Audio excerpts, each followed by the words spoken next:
तो आज की वीडियो में हम डिपॉजिट ट्रस्टी के बारे में पढ़ने वाले हैं जो कि हमें रूल 7 में दिया हुआ है। ठीक है, तो डिपॉजिट ट्रस्टी आखिर कौन होता है और उसको कब अपॉइंट करना होता है। कोई भी कंपनी हो, प्राइवेट हो, पब्लिक हो, अगर वो डिपॉजिट एक्सेप्ट कर रही है या इनवाइट कर रही है डिपॉजिट्स किसी से भी मेंबर से या फिर पब्लिक से, तो उसको डिपॉजिट ट्रस्टी एक अपॉइंट करना मैंडेटरी है जो कि सिर्फ डिपॉजिटर्स के इंटरेस्ट में काम करेगा। ठीक है, so no company can issue circular for inviting deposits unless company has appointed one or more trustees for depositors for creating security।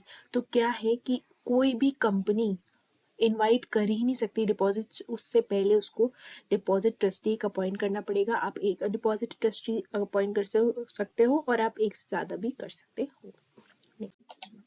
Now procedure for appointment, आखिर डिपॉजिट ट्रस्टी को अपॉइंट करने का प्रोसीजर क्या रहेगा। तो सबसे पहले तो अपन को क्या करना है, कंसेंट लेना है ऑफ डिपॉजिट ट्रस्टी।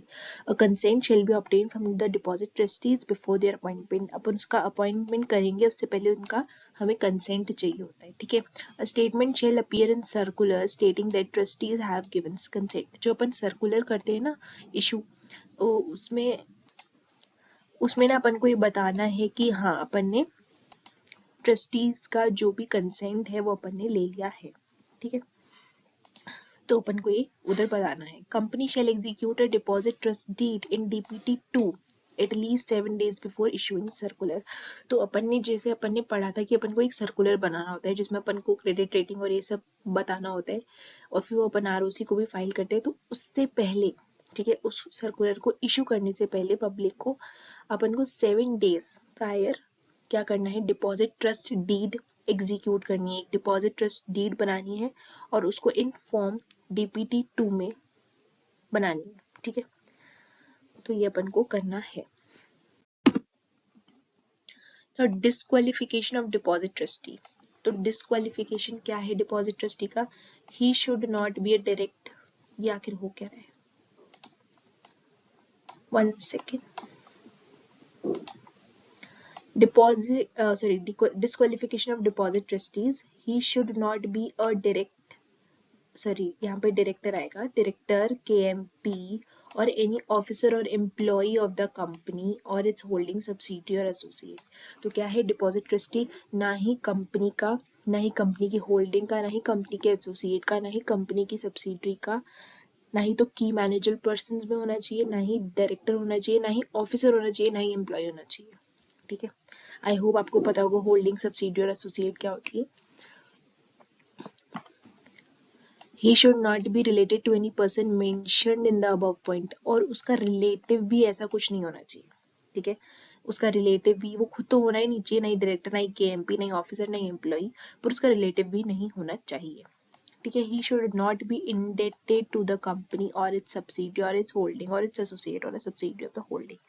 ठीक है, तो इन सारी कंपनीज को वो indebted यानी उसने कोई कर्जा भी नहीं लिया होना चाहिए उस कंपनी से। ठीक है, He should not have pecuniary relationship with the company। Pecuniary relationship यानी कोई monetary relationship नहीं होनी चाहिए। Suppose ये डिपॉजिट ट्रस्टी है ना, और ये कंपनी है। ठीक है, तो डिपॉजिट ट्रस्टी ने ना अपनी एक बिल्डिंग रेंट दे रखी है कंपनी को और उससे उसको रेंट आता है। ठीक है, तो ये पिक्यूनरी रिलेशनशिप हो गई यहाँ पर, क्योंकि उसको मॉनेटरी बेनिफिट मिल रहा है ना उधर से, तो ऐसी रिलेशनशिप नहीं चलेगी विद द कंपनी। ठीक है, he should not have entered into any guarantee arrangement। ठीक है, उसने किसी गारंटी अरेंजमेंट भी कंपनी के साथ नहीं आना चाहिए। जैसे कि सपोज कोई कंपनी ने किसी को लोन दिया और उसकी गारंटी इस डिपॉजिट ट्रस्टी ने ले ली, तो डिपॉजिट ट्रस्टी क्या हो जाएगा, डिस्क्वालीफाई हो जाएगा। ठीक है, now removal of deposit trustee can not be removed after issue of advertisement. ठीक है, अगर आपने वो सर्कुलर इशू कर दिया भाई, तो उसके बाद तो आप डिपॉजिट ट्रस्टी को हटा ही नहीं सकते, नॉट अलाउड। ठीक है, पर before expiry of his term, ठीक है, कैन बी रिमूव्ड, बट कभी रिमूव कर सकते, केवल only after the consent of all directors present at the board meeting and present in presence of at least one independent director if company is required to appoint independent director. तो एक board meeting है होगी, उसमें सारे directors का consent होना चाहिए, कोई लिमिट वगैरह नहीं है यहाँ पे, सारे ही डायरेक्टर्स को भाई हटाना चाहते हैं इस डिपॉजिट ट्रस्टी को, पर उन डायरेक्टर्स में एक इंडिपेंडेंट डायरेक्टर भी होना चाहिए, ठीक है, ओके। इंडिपेंडेंट डायरेक्टर कब होगा? जब वो कंपनी को रिक्वायरमेंट होगी इंडिपेंडेंट डायरेक्टर की, भाई अपन पढ़ेंगे आगे डायरेक्टर्स वाले चैप्टर में जाके कि कौन कौन सी कंपनीज को इंडिपेंडेंट डायरेक्टर रखना होता है, ठीक है। तो उस हिसाब से कि अपन एक बोर्ड मीटिंग हो रही है, ठीक है, उसमें सारे डायरेक्टर्स हैं, तो उसमें कोई इंडिपेंडेंट डायरेक्टर भी होना चाहिए एटलीस्ट वन, अगर कंपनी को इंडिपेंडेंट डायरेक्टर की रिक्वायरमेंट होती है तो उसमें, और सारे उनका कंसेंट होना चाहिए कि भाई हाँ हमें रिमूव करना है डिपॉजिट ट्रस्टी को। Now duties of deposit trustee rule 8 में हमें दी हुई है।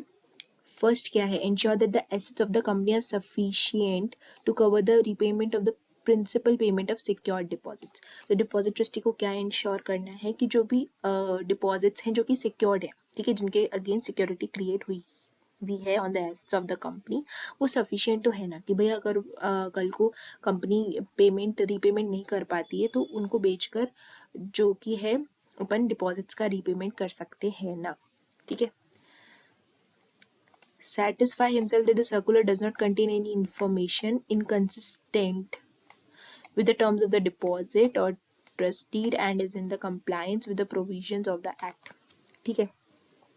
तो डिपॉजिट ट्रस्टी को ये भी ध्यान में रखना है कि जो ट्रस्ट डीड में लिखा हुआ है, टर्म्स ट्रस्ट डीड के टर्म्स में लिखा हुआ है ना, उसके हिसाब से ही जो सर्कुलर कंपनी ने इशू करा है उसमें उसके हिसाब से इन्फॉर्मेशन है, कुछ और इधर उधर की इन्फॉर्मेशन तो नहीं है, या फिर कुछ उल्टी इन्फॉर्मेशन दे दी होगी, ट्रस्ट डीड में तो ये लिखा है पर नहीं उसमें तो ये लिखा हुआ है, नहीं, ऐसा नहीं होना चाहिए। और जो सर्कुलर है वो compliance with the provisions of the act, यानी एक्ट के बाहर नहीं होना चाहिए कि भाई इसमें क्रेडिट रेटिंग नहीं दिया, फिर ऐसा कुछ भी कर दिया कंपनी ने तो वो भी डिपॉजिट ट्रस्टी देखेगा, ठीक है, क्योंकि डिपॉजिट ट्रस्टी को तो पता होगा कि हाँ क्रेडिट रेटिंग देनी जरूरी है पर कंपनी ने नहीं दी सपोज, तो ऐसा नहीं चलेगा। Ensure that the company does not breach any provisions of the trust deed, ठीक है, कोई भी मतलब जो ट्रस्ट डीड है उसके प्रोविजंस को कंपनी ब्रीच यानी कुछ उल्लंघन तो नहीं कर रही ना उसका, ठीक है, कुछ जैसे कि ट्रस्ट डीड में लिखा हुआ है कि तुम्हें ये करना है पर वो कंपनी कर ही नहीं रही है, ठीक है, ऐसे ऐसे करना है पर कंपनी वो प्रोसीजर फॉलो ही नहीं कर रही है, तो ऐसा नहीं चलेगा।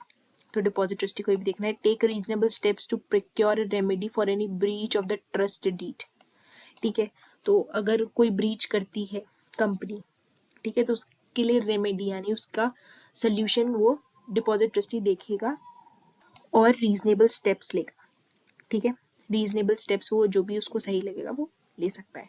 Take steps to call meeting of depositor as and when required, ठीक है, तो वो डिपॉजिटर की मीटिंग बुला सकता है जब भी रिक्वायरमेंट हो। अब कब रिक्वायरमेंट होगी, ठीक है, आपके मन में ये सवाल आ रहा होगा कि कब रिक्वायरमेंट होगी, तो अपन ये आगे चल के पढ़ेंगे, इसी वीडियो में पढ़ेंगे कि कब रिक्वायरमेंट पड़ती है मीटिंग ऑफ डिपॉजिटर्स बुलाने की, ठीक है। Now supervise the implementation of the conditions regarding creation of securities for deposits and the terms of deposit insurance. तो जब कंपनी क्रिएशन चार्ज क्रिएट कर रही होगी ना on the assets of the company for the securities, तो deposit trustee को ध्यान में रखना है और की सारी कंडीशंस तो वो फुलफिल कर रही है ना कंपनी, ठीक है, कि कुछ कम तो नहीं पड़ रहा, कुछ ज्यादा तो नहीं पड़ रहा है, कुछ भी ऐसा कुछ कंपनी ने करा तो वो उसको ध्यान में रखना है।